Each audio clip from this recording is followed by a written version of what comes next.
where we have the entire year, 12 months out of the year, where the sun is there, we got water, we got young people. Why is it that those people are feeding us and we can't feed ourselves?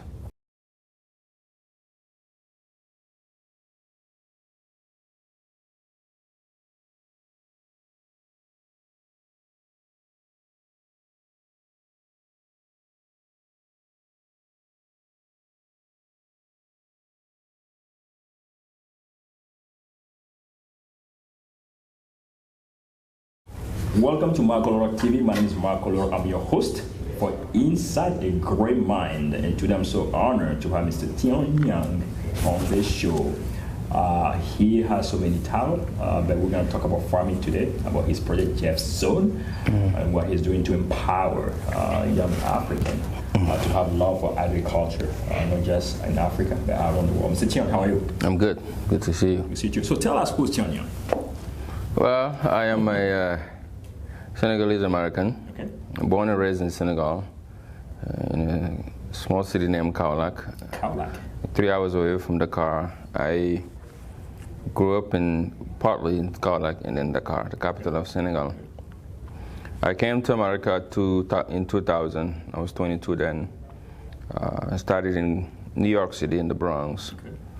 As many immigrants here, cleaning tables, and then in Cleveland, Ohio, where I did my schooling, but also my first days in politics, in American politics engagement, and with the Democratic Party, the Young Democrats, and then President Obama's campaign, both of them. And then later on, went over the world and created Give One Project, which is my first nonprofit organization. Okay. Which is helping to engage young people into leadership and entrepreneurship. And that organization today in 34 countries. Congratulations. More than 25,000 young people in there. Thank you. And in a nutshell, that's just I'm a young man from a great country that's given me a lot that I took with me to come to this great country also, the United States, that allowed me to push the limits and do the things that I've dreamed about, and even the things that I thought was impossible, and play my role in what can help move the world in the small scale that I can in my level. And today I go back and forth between Africa and America to engage into various different projects. And all of those projects are into development and different various. We'll talk about it more in details. So, Econoline in Africa, Give One Project, and Jeffzone. So, why Jeffzone now? Well, Jeffzone is all of the projects that I'm involved in. I guess were like in respond to the questions that I had. Okay. I listened to Bobby Kennedy, who talked about there's those who dream, there's those who see things the way they are and ask for why not, why, and those who see things the way they are and ask why not. And I always ask that same question to why things are the way they are and how can we change them in the way we want them to be. It's been a few years ago I started to pay attention to our eating habits when I go home, in my home, and I see in most of the things we eat there is rice and chebujan, which is the jollof rice. Okay. Majority of all the ingredients are coming from overseas. And I was talking to my family to see that, listen, the oil is coming from Ukraine or Indonesia. Yes. Ukraine is very far from Senegal. The rice is coming from Asia, Malaysia, etc. Most of the vegetables sometimes coming from Morocco, the carrots and etc. When I look around, we have the 62% of the world's edible land. It's a flat land. 362 days out of the year is sunny. And we have the youngest population in the world. Correct, yeah, that's true. And I ask myself, why are we in this position where countries like France and Spain, the United States, etc., just farm 6 months or less out of the year. From April, May to October, November, they harvest and go back to winter. Yes. Where we have the entire year, 12 months out of the year, where the sun is there, we got water, we got young people. Why is it that those people are feeding us and we can't feed ourselves? And living in America, I've known, I've understood, and I've traveled the world enough to understand that there is no development when they cannot feed yourself. Even in a personal level, in a small scale, if you can't work and take care of yourself, you become a dependent. And there's not much you can do to contribute in society. That's why we value work in America and everywhere else. So I see this question was a serious question that shouldn't be just a question to ask and look for somebody else to blame. Many of us sometimes look for government to blame. We look for a president to blame. We look for a friend or cousin to blame, or a parent to blame for what the things are not working. But I truly believe that leadership is about stepping in and getting dirty and showing the way by actions. So I said in my small scale first, in my house, I want to make sure everything I eat comes from a farm, this local farm. That's how I started to, instead of drinking pop in Senegal, in many African countries, when you say hi as a guest, the first thing they do go get you a store or get you Coca-Cola or Sprite or Pepsi. In my house, it's been more than 7 years. Nobody drinks those kind of juices or pops and etc. I started using Bissap, Bui, etc. Those things that we have in home, that when I buy it, I know the money is going to a pocket of a small farmer who's helping the economy grow. Then I went on to buy my own farm, then started farming. And my house, my family's houses, are all self-sufficient to everything we eat come from the home. And then from there, I made it a point to make sure that I opened a training school in the farm in Jeffzone, built houses in there, and started recruiting young people throughout the continent to come and get interested in farming. Because only us can solve the problem, which is a huge question, but it's a generation question that we need to ask ourselves. Yeah. So this is what got me into farming. Today, Jeffzone is doing pretty well. The farm is self-sufficient. Okay. And then secondly, we are now beginning to open stores, grocery shops in small neighborhoods, where we sell all green stuff and all organic food that's coming from our farm and farms that's around us. So it's going to be like a grocery store pretty much? We already have them here. It's called the Jeffzone Farm Markets. Okay, so things are going to go from the farm directly? Directly to the, if you go to Dakar, you see one. It's Kaolack, where I was born. There's one in Chess, and there's one in Sangalkam. We now have 4 stores that we just started to open this year. Okay. Yeah, and we're growing slowly. That's good. Mm-hmm. That's good. Yep. So what inspired you, or let me say, who inspired you either way? Well, the inspiration comes in different levels. When I was young, a great man named Kofi Annan, may God bless his soul, inspired me to come to America and test the impossible land and see what's possible for me here. Because I grew up in a poor family. And I watched my mom growing and up, going through it with a polygamy family, not being able to feed her kids, and going through jealousy between wives and fightings and etc. And I wanted to make her happy. That was my first drive. And I decided I was going to do something. One day I will get a job and just help my mother. My grandfather, who was my hero, always believed in me and pushed me to go after my education, to give it the serious, make it my priority. And when I had my baccalaureate, I tried it to come to the United States 3-4 times. They denied my visa for 2 years. I waited for it. And finally, when I got it, I came here to try it. Like many Africans and foreigners that come to this country, we come with empty pockets, but a heart full of dreams and love for our home continent.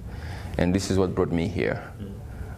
But along the way, there is a lot of inspiration that came along that I never expected. I'm inspired by when I travel to countries and I see what's possible in Singapore, to see what Lee Kuan Yew, a young man, was able to do in a desperate situation for his country after Malaysia left them in less than 50 years, was able to take a poor country with determination and hard work from -0 to 100 plus high-level country. That inspired me when I saw in Singapore. What I see in this country after 200-something years of nothing but land, but you see where we are in the middle of nowhere in Nebraska. And everywhere you look, this morning when I see the farms and see 900 hectares with only being run by 2 people. I have 15 hectares and I got almost 15 people in my farm. Here, 900 hectares, 2 people are running it with all the equipment you need, all the technology. It inspires me to want to do that in my home country.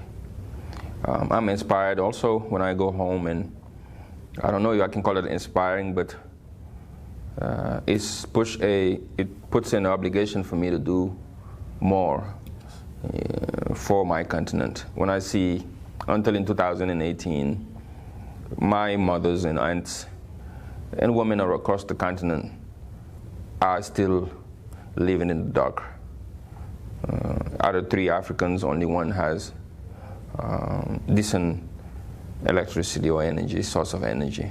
600 million of us are still living in the dark.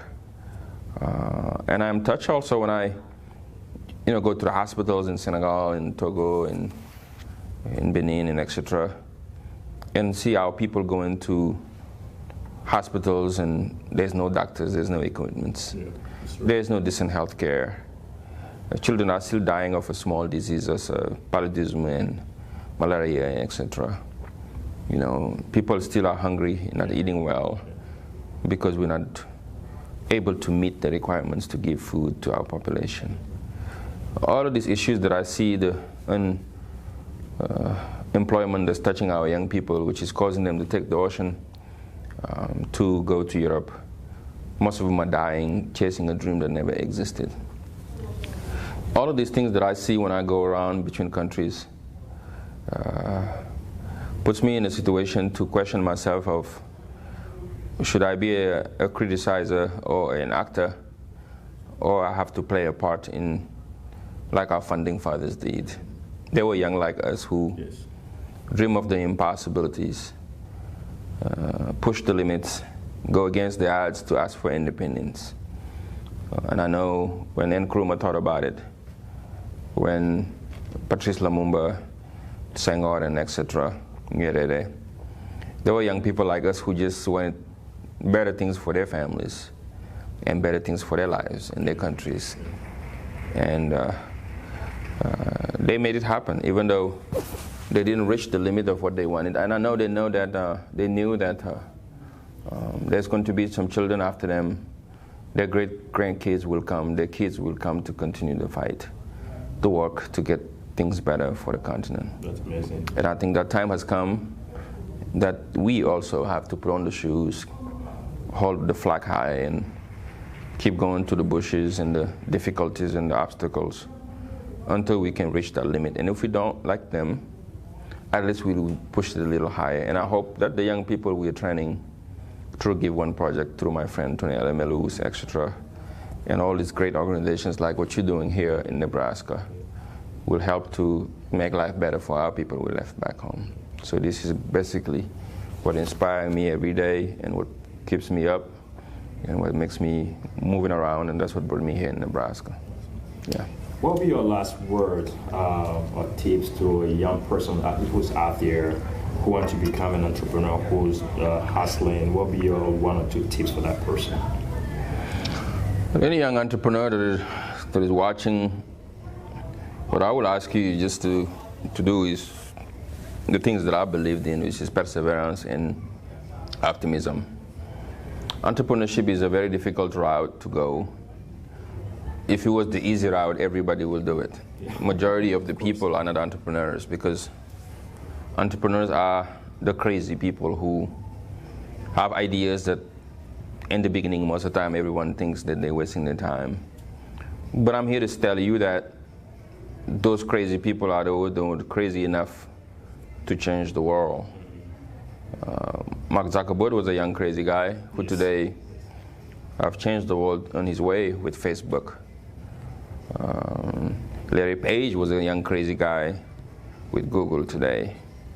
Elon Musk was a crazy guy with Tesla. Dangote was a crazy guy today with the Dangote Group and doing amazing things in the continent. Tony Elumelu, the same thing. Akon was the same.